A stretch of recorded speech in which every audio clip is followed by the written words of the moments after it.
naisip akong content pa.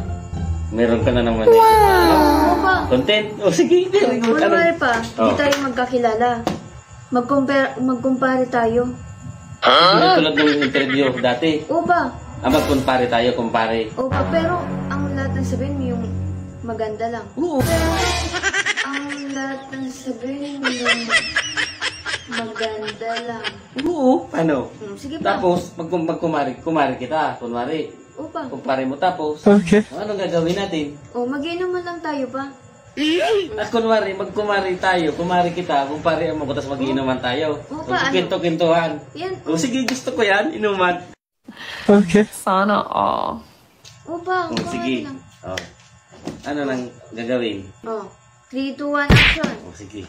Pare. Tagay na. Ako na pare.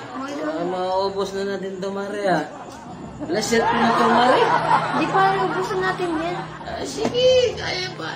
Huwag kang dano, Mare, ako na, Mare. Kumare. Mare. Kamusta naman ang pagiging padre pamilya mo? Ay, okay naman ako, Mare. Kaya lang, minsan, nakakasawa na maging padre di pamilya. Nakakapagod na. Bakit pare? O sige, kwento ko sa'yo ko, Mare. Alam mo, Mare, yung mga anak ko, yung dalaga na kong anak, lalo yung dalaga kong anak, palasagot na. Oo. Pagkatapos kong palakihin yung anak kong dalaga, sumasagot-sagot na. Wala na lang ginawa sa bahay, puro na lang cellphone. Oo. Kaya, minsan nakakapagod na maging padre di pamilya ko, Mare. Parang gusto ko nang iwan yung mga anak ko na yun. Yung anak kong dalaga, grabe na makasagot sa akin. Alam mo, kumari. Iinis ako doon sa dalaga ko na anak.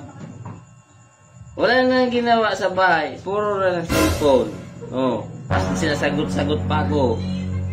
Tapos pati sarili ng buhay na papabayaan na yung dalaga ko. Ang daming kuto. Dalaga na kutuin. Bang, ano na yung pinagsasabi mo pa? Bahala ka nga dyan.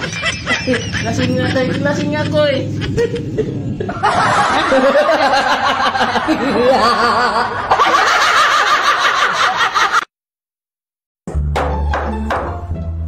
Nak. Pahingi akong dalawang 4. Ang 4 pa? Oo. Okay. Ano? Sadali lang pa.